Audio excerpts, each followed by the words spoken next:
Here we go.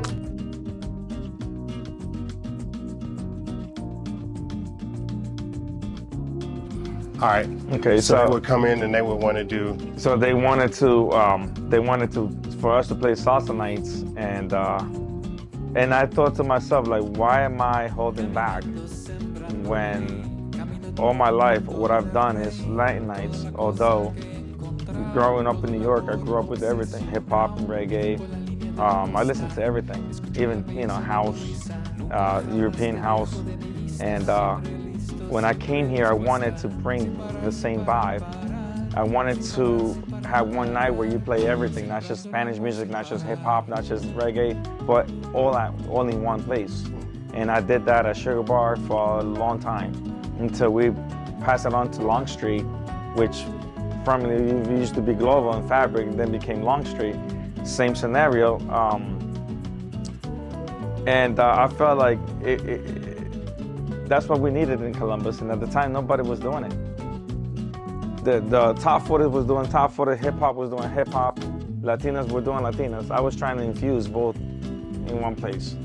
And you were doing the Jeet Kune Do of yes, music. You were yes. just bringing the best Yes. parts of each piece all together. Yes. Then at Cave we did Latina nights on Saturdays. We did house music on Fridays. But then we were what's the word?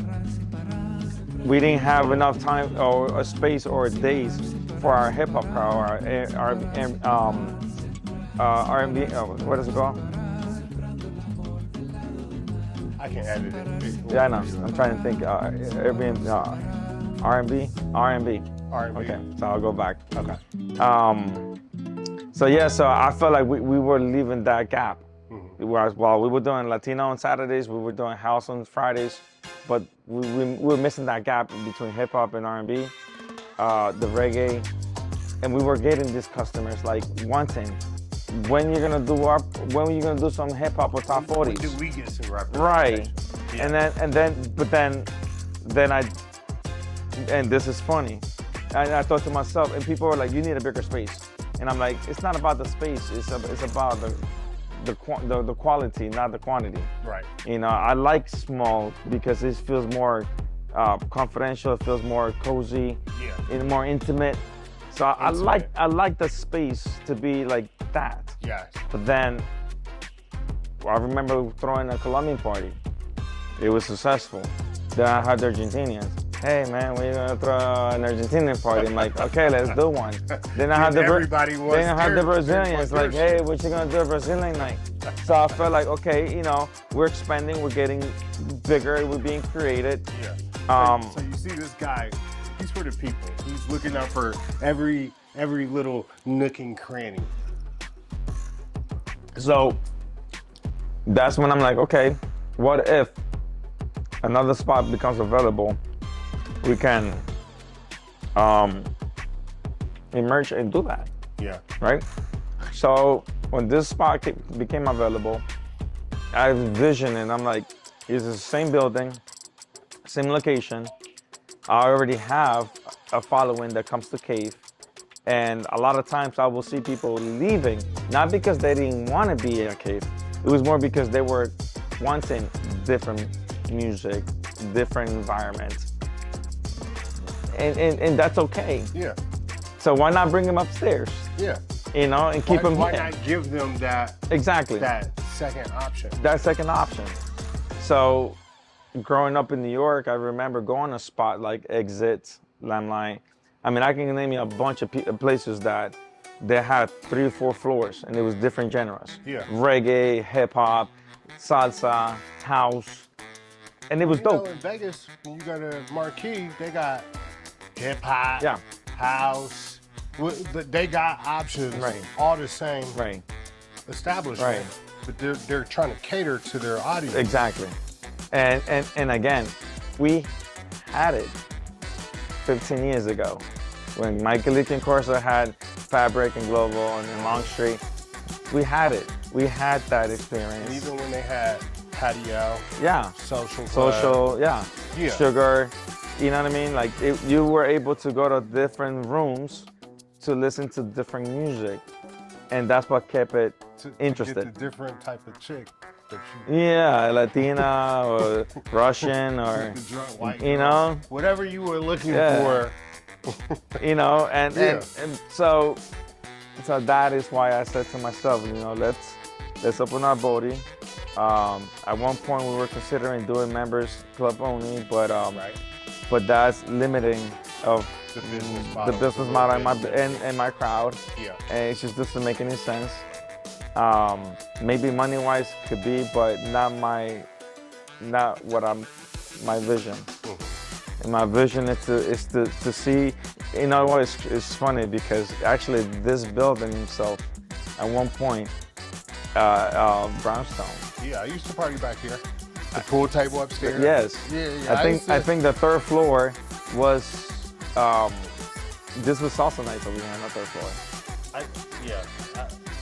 I probably got in trouble in here a couple times. Yeah. We ain't gonna get into that. Right. But I remember back in the day what this used to be about. Yeah. So, with that said, Columbus doesn't have it anymore. We don't have that. And a lot of places that they're opening, their target is food, and then becoming a bar after that. And which is fine, but where's the nightlife? Where's the nightclubs? Yeah. That's where we step in, and the expansion that we want to do eventually is to take over the whole building and making it every level to be a different genre. Is that your? That's my ultimate goal. That's my ultimate goal. That's actually one of the things that we working on right now. And but as for right now, I think once we open up Bodie, we can continue expanding. Continue on that growth Yes, pattern. and to keep giving Columbus what Columbus needs it right now. Yeah. I think I'm done with going to a restaurant and then becoming a bar, a nightclub. You've already kind of. You know what I mean? Yeah. So, but that's where I'm at right now with my vision, looking at what we're gonna bring to Columbus. Okay. So to switch, we're gonna switch it a little bit, but here recently, you've been expanding on your DJing. You've always been a DJ. You've got into restaurateur, business owner, bar owner, but a couple months ago you were in Tokyo doing some shit. Talk to me about that. What's going on in Tokyo? So there's this specific DJ that I look up to. A couple of, I want to say like maybe 5 years ago or so, I saw his vision. DJ Camilo, he's from Hot 97. He's one of the DJ slash MC for Hot 97 back in New York City. He's still a DJ. He's probably about my age, maybe a little older. I'm 43, so at one point, Dude is 27 years old. Listen, he's still a young man. Listen, at one point I thought to myself like, yeah, growing older, being 40 and still DJing doesn't look too good. But then, not now. But then, if you think about it, just hitting your prime. Yes, exactly. It's an art. It's my career. It's what made me who I am. Yeah. Why am I gonna stop? Yeah. You know what I'm saying? Like, why would you put that limit on yourself? Exactly. Which I did at one point. I thought to myself like, okay, I'm gonna concentrate more on the business versus like the behind the but scenes. yes, versus like what I like to do, and I but then again I started seeing other DJs like Camilo. He owns a couple of restaurants, bars in New York, but they still do DJ in other places. And I thought to myself, I could do that. I can own my own bar and still DJ in my competition if they're my competition. I don't have a problem. Because there's people for everyone, and my idea is to embrace and be like, hey, we all one. We're here to grow together. Yeah. You know what I mean? Because at the end of the day, you're just pushing the culture forward. Right. It's dope to have friendly competition, but you do have to understand competition or not, cohesively, you're pushing the culture forward. And I think that's kind of what you're saying. Right. Like, yeah. So that's when I decided to keep continuing growing. If I have an opportunity, I had the opportunity to go to Tokyo. Met so many people there, promoters, DJs, owners. Amazing.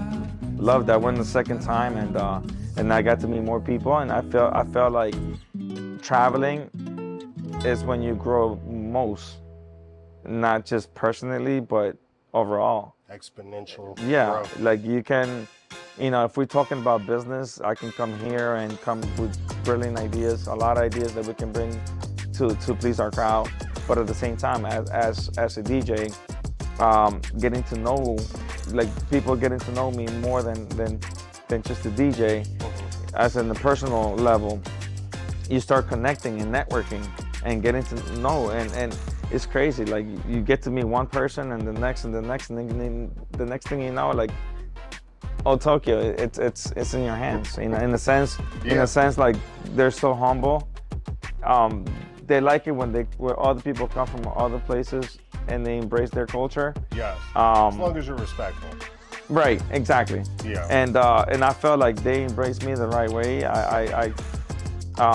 And you probably reciprocated yes. that energy as well. Yes. You're a very humble, respectful guy. So I see you going out there giving good energy. So they probably chewed you up, man. They probably loved you out there.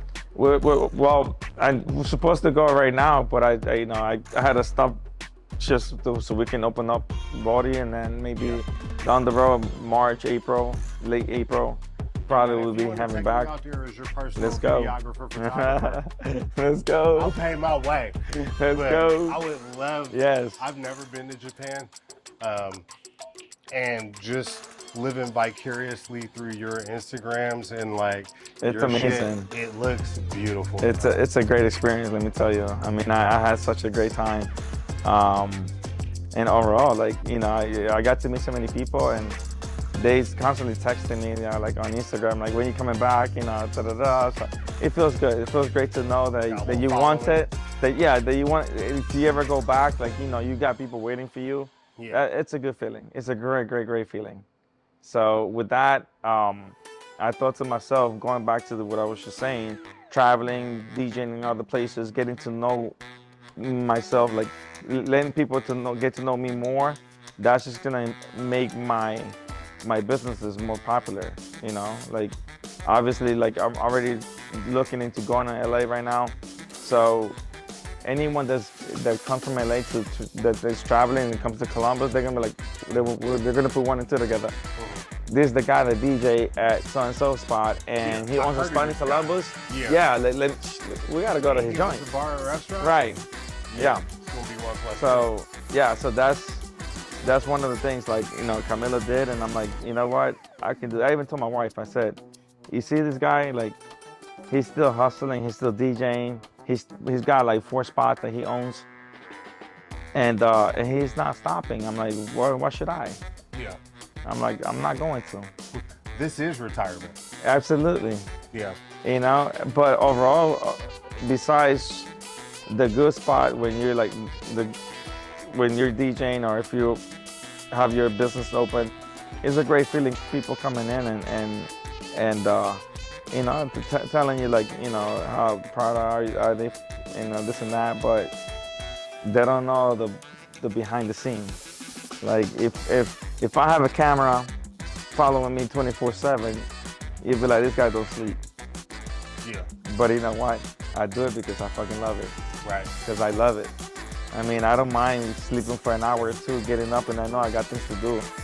As far as like, meaning inventory, could be building, like the whole scenario. Like, we come from a poor family that we never had money, like, to grow with. You see what I'm saying? And that one thing that stuck in my head, that one guy said to me, like, in order for you to make money, you gotta have money.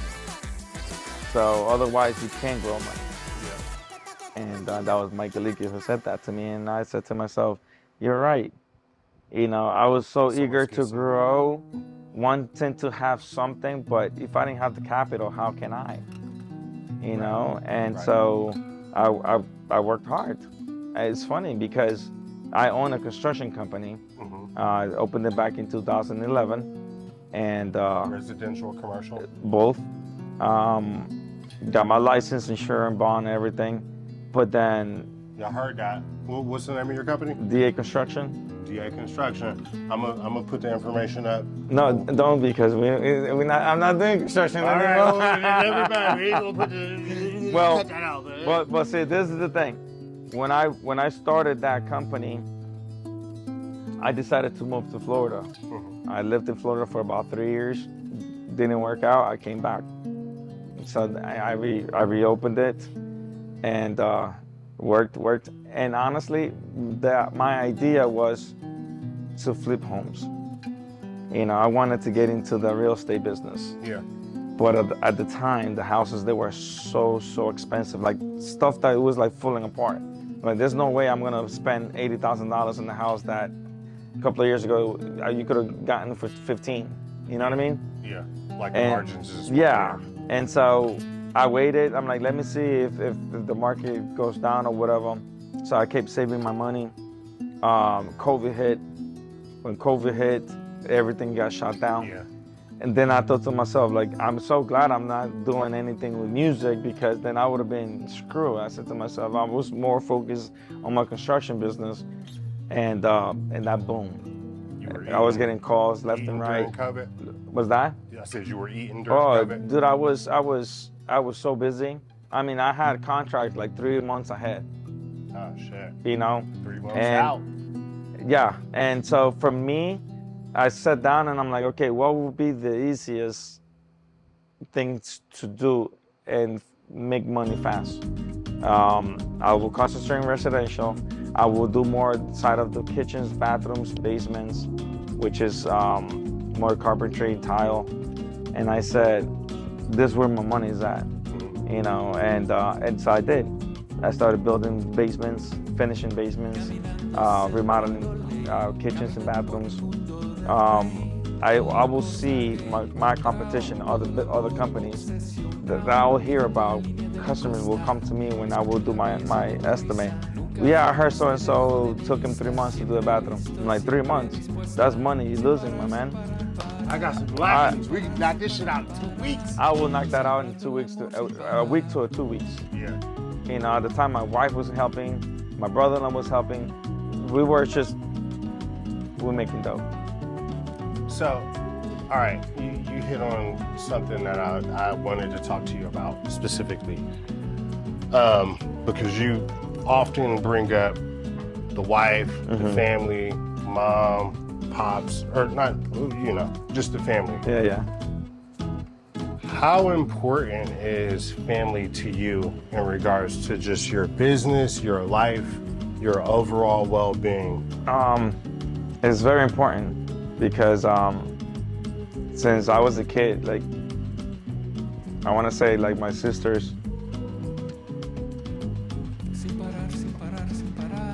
we've been very tight. And as we came here, we always been tight.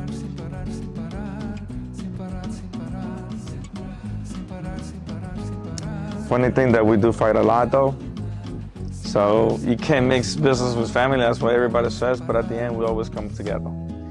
And you know, my brother being part of it, my wife being part of it, we all like putting a little bit of love in everything we do.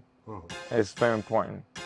And it's very important to me to have them around. I'm blessed to have them around. I was lucky enough to meet, I know your sister, Darcy, from back in the day. She was with the crews, the girls, when I was, you know, hanging out.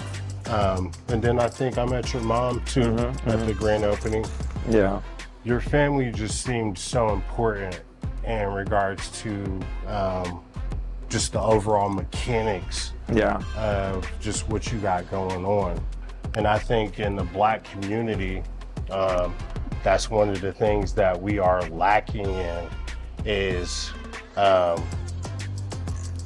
just the love for our family and just the respect for our families. Like, I feel like you carry your family on your shoulders with Bodie, with the cave, all the things you do.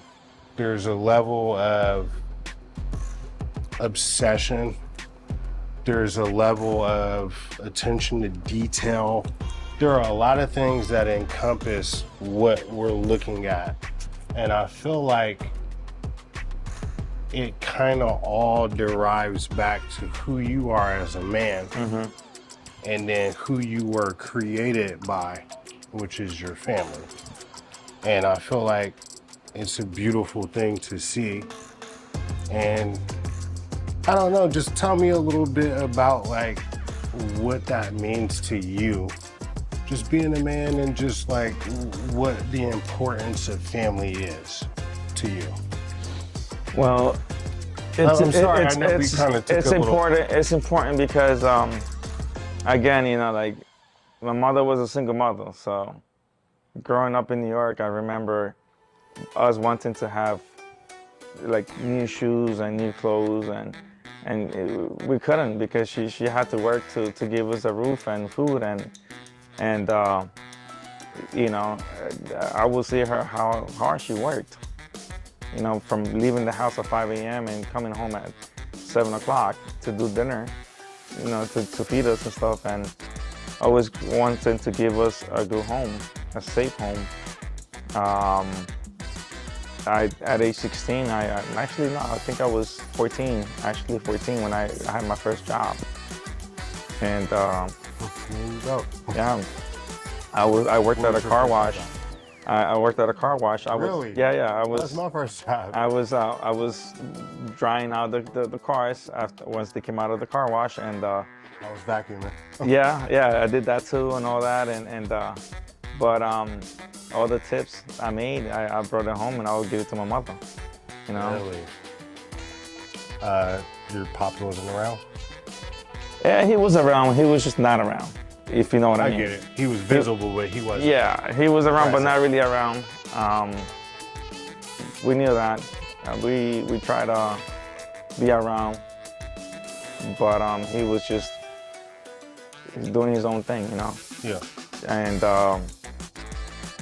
you know, I will see that. So every evening, Mom would come from work. We lived in Queens. She worked in Manhattan. She would take the train. So I had to be, like, I remember after school, I'd get off at 3 from school and I would go straight to the park with my friends, play some basketball, handball. Whatever we were playing was mostly basketball. But I knew that I had to be at the train station at 5:30 p.m. because that's the time my mom will come down with bags. At the time, support her, make sure she's right. straight. Well, I was to help her with all the bags that she would bring in, you know. And then we had to go through all the stores, the marketplace, to get the vegetables and the meat and whatever she was gonna cook for that evening. Mm-hmm. So I know by 5:30 I had to be there, help her with the stuff, and then go homework, dinner, shower, go to bed, school the next day. So were you kind of like the man of the house a little bit? Definitely. But at the time, my older sister had already left. My older brother was in Turkey at the time. It was just literally the middle one, my older sister was just in the middle, Heidi, and myself.